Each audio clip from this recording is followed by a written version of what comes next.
প্রিয় শ্রোতা মণ্ডলী, আমি হাবিবুর রহমান যে ক্যাসেট উপহার দেব, এই ক্যাসেটের নাম ফাতেমার অভাবের সংসার।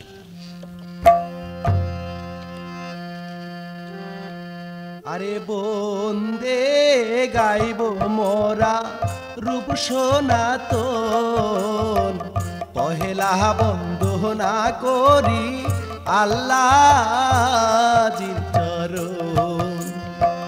দোয়া কইর দয়ার মাবুদ, গাইতে পারি গান তোমার চরণে আমার হাজারে সালাম।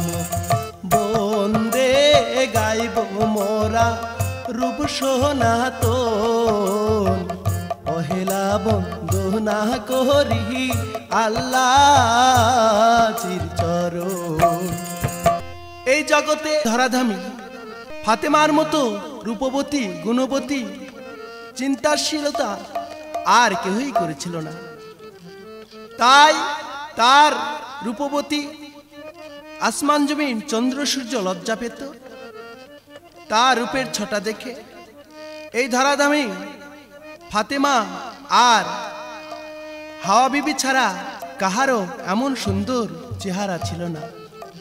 তাই হযরত আলী বড় দুঃখী।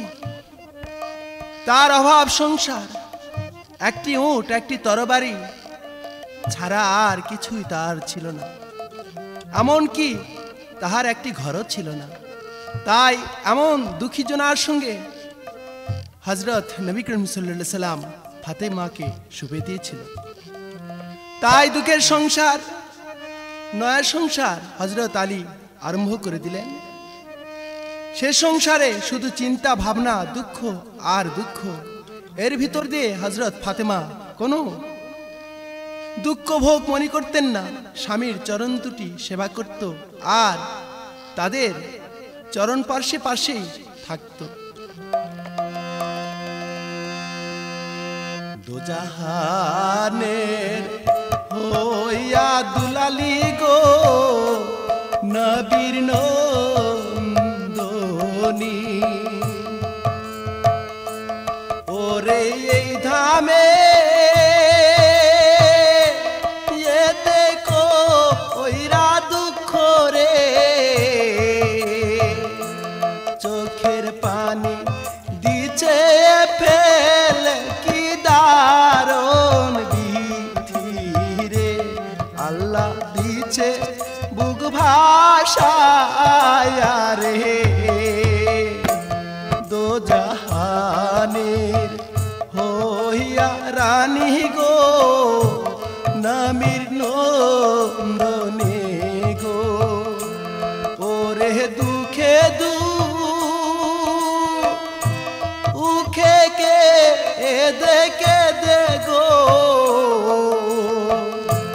দিছে দু চোখের জল ভেসে কি দারুণ বিধি রে, দিছে দু চোখের জল ভেসে রে। তাই হযরত আলী এক দিবসে জননী ফাতেমাকে বলছে, ওগো আর সূর্য ওঠার আগেই আমার কোনো কাজ করতে হবে, নইলে আমার সংসারে এক মুষ্টি খাবারও নেই। যদি অনাহারে থাকতে হয় তাহলে আমি, তুমি, আমার ছোট ভাই জাফর আর বৃদ্ধ মা অনাহারে থাকবে। তাই ওগো আমাকে এক মুষ্টি খাবার দাও না। ফাতেমা কোথায় থেকে খাবার দিবে? তাই অনাহারে হযরত আলী কোনো কাজের সন্ধানে চলে গেলেন। সারাদিন কাজ খুঁজে খুঁজে হয়রান হয়ে গেলেন, কোথাও কাজ পেলেন না। হযরত আলী অবাক হয়ে বলছে, হায় হায়, আজ আমি তো কোনো কাজই পাচ্ছি না। কেমন করে যে আমার বিবি ফাতেমার সঙ্গে দেখা করব, আর আমার বৃদ্ধ মায়ের সঙ্গে দেখা করব, আর আমার ছোট ভাই জাফরের সঙ্গে কি হাতে নিয়ে আমি তার সঙ্গে দাঁড়াবো। তাই সারা দিন অনাহারে কাজের বিনিময়ে ঘুরে বেড়াচ্ছে, কোথায় কাজ পাবে। সারা দিনে ঘুরে ঘুরে রে কাজ নাহি তো পাইলো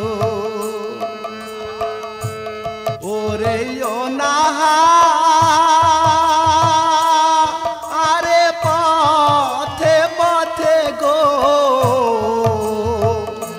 হযরত ঘুরে ঘুরে যায় কি দারুণ ধীরে আলী ঘুরে ঘুরে যায় রে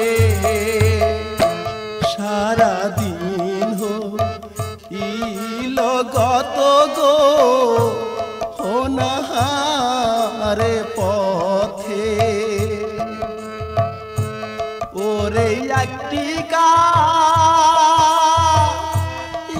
না পেলো আলী গো আলী ঘুরে সবাইয়ের কাছে কি দারুণ বিধিরে আলী ঘুরে সবাইয়ের কাছে রে সারা রাত ঘুরে ঘুরে হয়রান হয়ে গেল কোথাও একটি কাজ পেল না তাই সন্ধ্যা হয়ে গেল তবু কাজের বিনিময়ে ঘুরছে এক মুষ্টি কিছু অন্য খেয়ে যায়নি সারা দিন গত হয়ে গেল কোথাও কাজ না খুঁজে পেয়ে পথের মাঝে হতভঙ্গ হয়ে দাঁড়িয়ে আছে কোথায় কাজ পাবো তাই খেয়াল করে দেখলো কোথা থেকে একদল বণিক সওদাগর উট পাল নিয়ে আসতেছে এমন সময় হযরত আলী চিন্তা করছে মনে হয় এখানে আমার কোনো কাজ মিলতে পারে তাই সওদাগরগণ নেমে হযরত আলীকে দেখে বলছে ওগো ভাই আমার উটের পৃষ্ঠ থেকে যদি এই গমের বস্তাগুলি নামাতে পারো তাহলে কিছু বিনিময়ে দেব হযরত আলী বড় খুশি হয়ে গেল আহারে সারা দিন আমি অনাহারে আমার বাড়িতে সবাই অনাহারে আমি না হয় অনাহারে ধৈর্য ধরতে পারবো কিন্তু আমার স্ত্রী আমার বিবি হযরত ফাতেমা নবীজির দুলালী রাজনন্দিনী হায় হায় সে মনে হয় কতই দুঃখ পাচ্ছে আমার জন্য কেন আমার এতিম ঘরে এসেছে কেন আমার এই দুঃখ ভোগ সুখ করতে আসছে বড় চিন্তায় পড়ে গেছে কাজের বিনিময়ে দাঁড়িয়ে দাঁড়িয়ে আরে ও হযরত আলী সওদাগরের কথা শুনে তখন বলে রে আরে ও হযরত আলী কথা শুনে এইবার বড় খুশি হইল রে উঠে পাল হইতে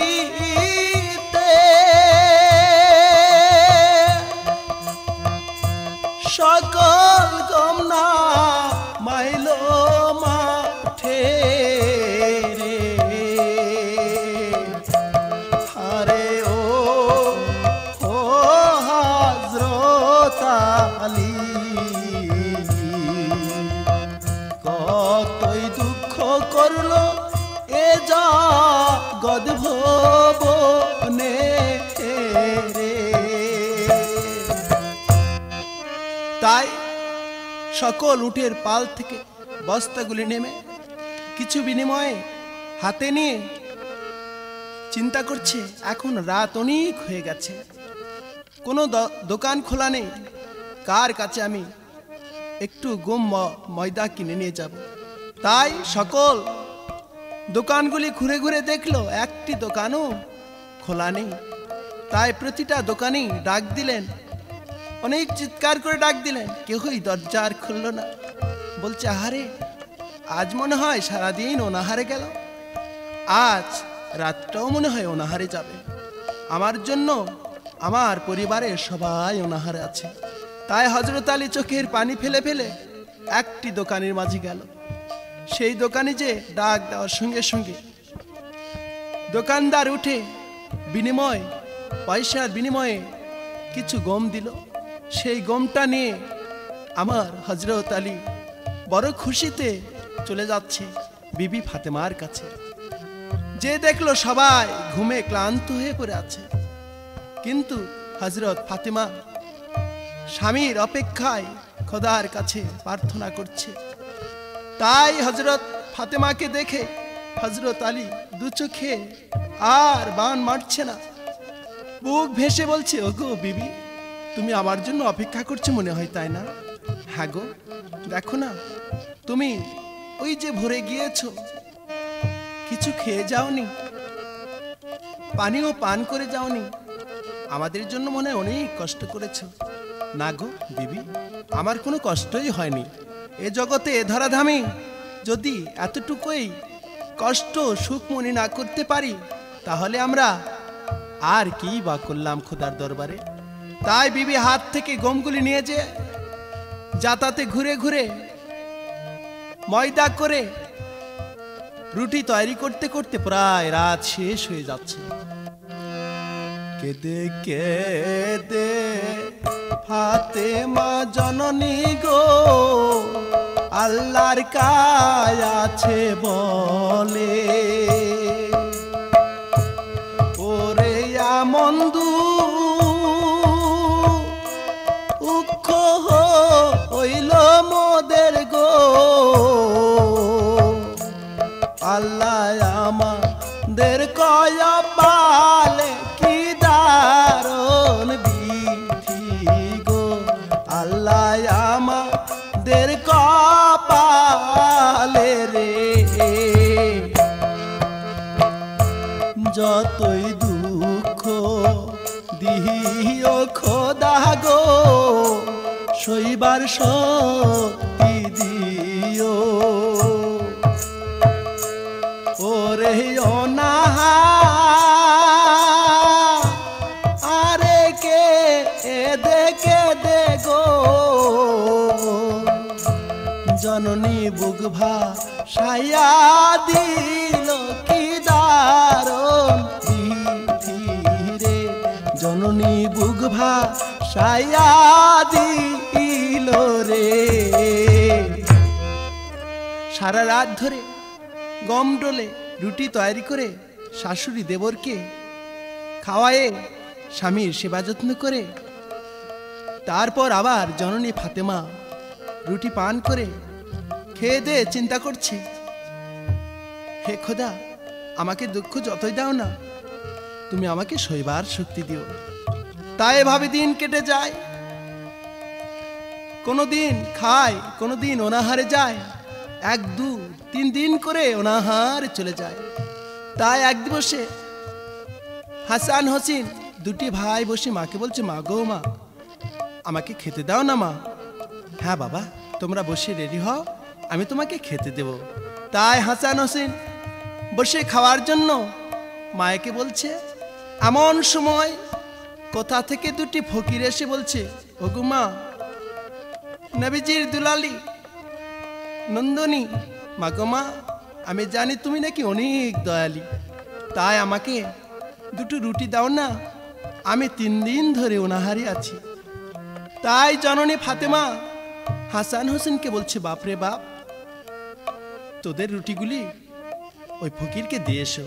মা, মা গো মা, তাহলে আমরা কি খাবো? হ্যাঁ বাবা, দেখো না, তোরা 1 দিন ধরে অনাহারে আছিস, আর ওই ফকিরটা নাকি 3 দিন ধরে অনাহারে আছে। বাবা, আমাদের চেয়ে ওই ফকিরটার অনেক দুঃখ জ্বালা যন্ত্রণা বেশি, তাই এই রুটির প্রয়োজন তারই বেশি। যা বাপ, দুঃখ করিস না, আমরা অবশ্যই আবার খেতে পাবো। তাই মা জননীর কথা শুনে হাসান হোসেন ফকিরকে রুটি দিয়ে মাকে বলছে, মা গো মা, তোমার মতো মা আর এই জগতে কেউই হয় না মা, এমন দয়ালু মা কোথায় আর পাবো মা। তাই কেঁদে কেঁদে বুক ভেসে দুটি ভাই বলছে, মা গো মা, তোমার মতো এমন মা গো আর না কোথায় পাবো, ওরে তোমার মতো এমন জননী গো, আমি আর না কোথায় পাবো। আম্মা আর না কোথায় পাবো গো কেঁদে কেঁদে ও না হারে রে হাসান হোসেন বলে ও গো আর সহিতে পারি